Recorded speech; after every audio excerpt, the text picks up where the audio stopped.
I said, what's up, y'all? Look at me when I'm talking to you, bro. Nah, I'm just messing with y'all, man. This your boy Knockout Boxing 86 TV, and we in here.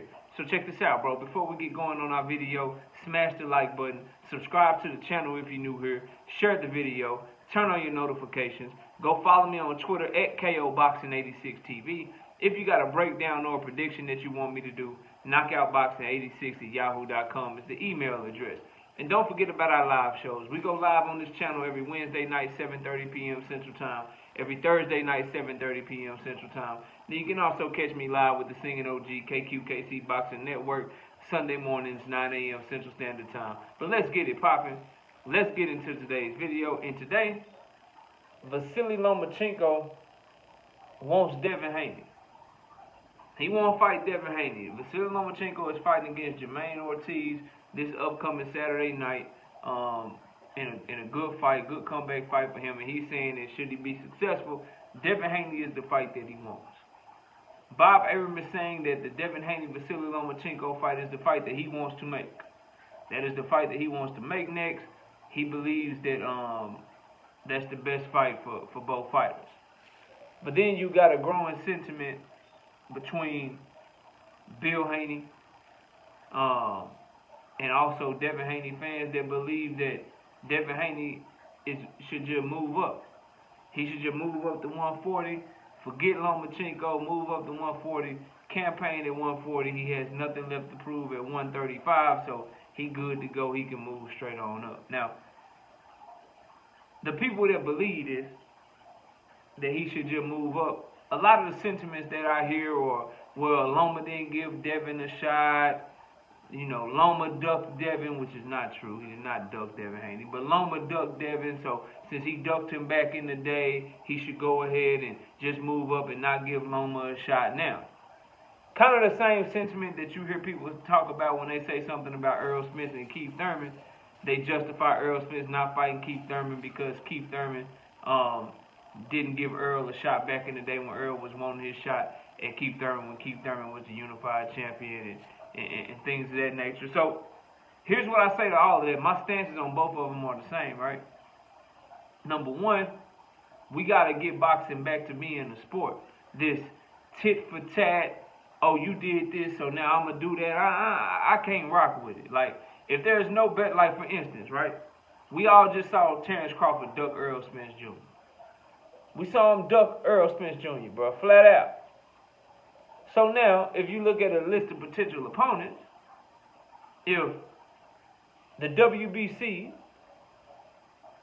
orders a fight with Keith Thurman, then Earl needs to fight Keith Thurman.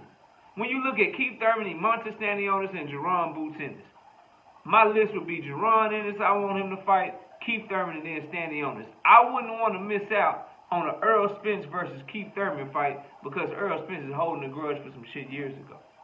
Right? And that logic applies to Devin Haney as well. Like, Devin Haney, my order, like, I would like to see him fight Tank, then Loma, then Shakur. He ain't got to fight all of them. I'm telling you, like, which ones I would prefer. Now, if Tank is not available, which you know he's not, because we all know that Tank is in negotiations with Ryan Garcia right now, as is being reported by multiple outlets. I don't think that fight is going to happen, but they are still negotiating, right? So as of right now, Lomachencko is available, bro. If Loma's available and your promoter Top Rank is trying to watch the fight, I don't want Devin Haney to not fight Lomachencko because of some, oh, you ain't give me a shot, so now I'm not going to give you a shot. Like, I wanted that fight back then, and I want that fight now. It's like people only want shit on their terms and shit when it comes to some fight fans, right? Like, when your guy is coming up, you know what I'm saying, you want him to get all the smoke, you want him to get the shot, you want him to fight who is perceived the best. But then it's like once your guy climbed the mountaintop and shit, now all of a sudden you say he can do what he want. Like, I ain't with that shit, bro.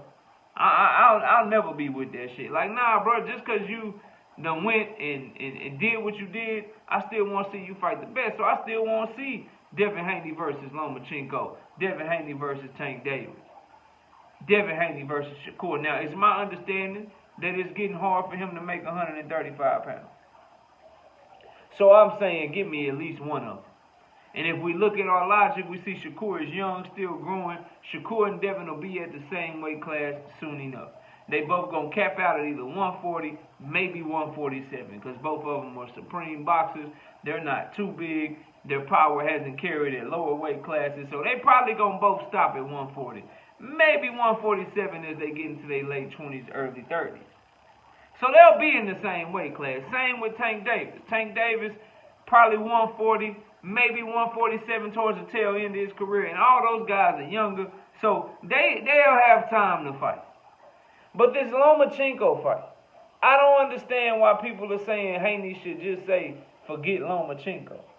I don't understand why people are saying that Haney has proven everything he needs to prove at lightweight, bro. Like, I don't get that. I don't get that. Like, it's like with some fighters, when we don't like them, we go over their shit with a fine-tooth comb.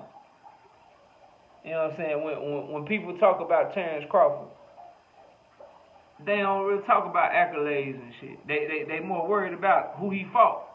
But then some of those same people, when they talk about Devin Haney, all they care about is the accolades. They don't really put a big stock into who he fought. I just find that shit funny. Like, because a lot of people that are Devin Haney fans are also Earl Spence fans.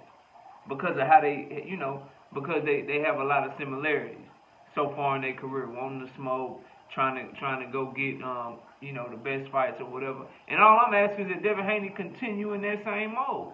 Continue to do that. I want to see a Loma fight, bro. At 140, there's no better opponent than Loma. Jack Catterall and Josh Taylor are already fighting. Regis Prograis and Zepeda already got fight. Puello is a PBC fight. That fight ain't big enough. Devin Haney, Alberto Puello, who was a WBA champion at 140, that fight ain't big enough where we're doing some cross-promotional shit. Okay? Devin Haney versus, what's the guy's name, bro? Superhero Matias. Matias is a PBC fighter. That ain't happening, no cross-promotional shit. Devin Haney versus Teofimo Lopez. Bob Arum, that's unrealistic, bro. Bob Arum is not making Devin Haney a fight with one of his top 140 pounders, bro. He's not. Because he's invested in Teofimo Lopez for the future. To continue to grow into something in the future. He's not investing in Devin Haney like that. This is Devin's last fight at 135. Bob ain't feeding Lopez to Devin Haney, bro, so you can get that out your head. I'm telling y'all, bro. This is the same person that was telling y'all he fighting Kambosos, he ain't got no choice. Y'all was telling me all these different ways, all these choices, blah, blah, blah, blah, yada, yada, yada, who he end up fighting. So, I want to see the best possible fight for Devin Haney, the fight that's going to further enhance his legacy, and the fight that, quite frankly, bro, is something where you can say he checks off a mark. He checks a mark off the box, bro, by fighting Vasiliy Lomachencko. I think that who you have fought matters. I think who you beat matters. And even though he beat Kambosos, even though he dominated Kambosos in the second fight, a win over Vasiliy Lomachencko gives him more clout and is bigger for his legacy than fighting Kambosos 2 times. It just is, bro. I know a lot of people don't like Lomachencko, but the 2-time Olympic gold medalist, 3-division champion, former unified champion, perceived as a pound-for-pound level fighter, he'd be the only fighter on Devin Haney's resume that was considered a pound-for-pound level fighter at any point in his career. And it's a fight that Devin Haney has been calling for since he became a contender. So, I want to see him follow through with that. I want to see that fight. I don't want him to move up. Now, the other part that people are telling me is that, well, knockout. He just outgrew the weight class, knockout. He just outgrew the weight class. He too big. I don't know, man. I just know he told us that he got a nutritionist and that he was making weight easy. He told us that he had like 3 more fights at 135 pounds before the Kambosos fight. And I think for the big fights, for the big money, certain sacrifices can be made to make that weight and cut that weight properly. And the big fights for him realistically are all at 135 right now.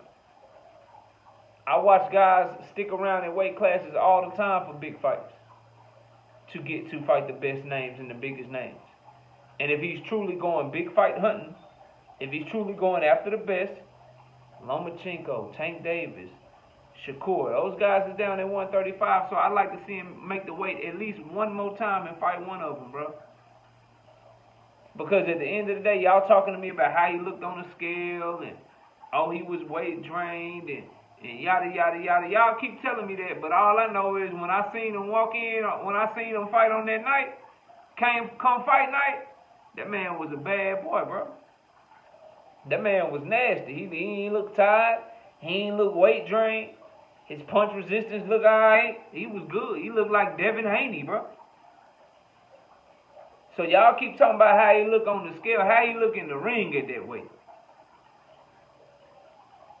A lot of fighters look dehydrated on the scale. A lot of fighters look drained on the scale. But how do you rehydrate? How do you look come fight night? And the man looks spectacular come fight night. And this is a fight that he's been saying he wanted for years. I don't want to see him move up now that the fight is finally realistic, bro. It's like Earl moving up. He say he want Terrence Crawford. Say he want Undisputed for years, right? And then finally go to try to make the fight. Terrence Crawford finally become available, and then Earl Spence would have just moved up. We would have been mad. We wouldn't like that shit. It's the same logic, bro. Devin Haney done win. He done did his thing. Shout out to him. But now I want to see him fight Loma. I want to see him fight Tank. And Loma is the one that's realistic because they under the same promotional company, bro. I am not an advocate of him moving up yet. Not at all, bro. But y'all let me know what y'all think. Comment down below, smash the like button, subscribe to the channel, share the video, turn on your notifications. Go follow me on Twitter at KOBoxing86TV. For breakdowns and predictions, hit my email, knockoutboxing86@yahoo.com. And don't forget about our live shows on Wednesdays and Thursday nights at 7:30 p.m. Central Time. And you can also catch me live every Sunday morning with the Singing OG KQKC Boxing Network. I appreciate y'all watching. Enjoy the rest of your day. And with that, we out of here. Peace out, y'all.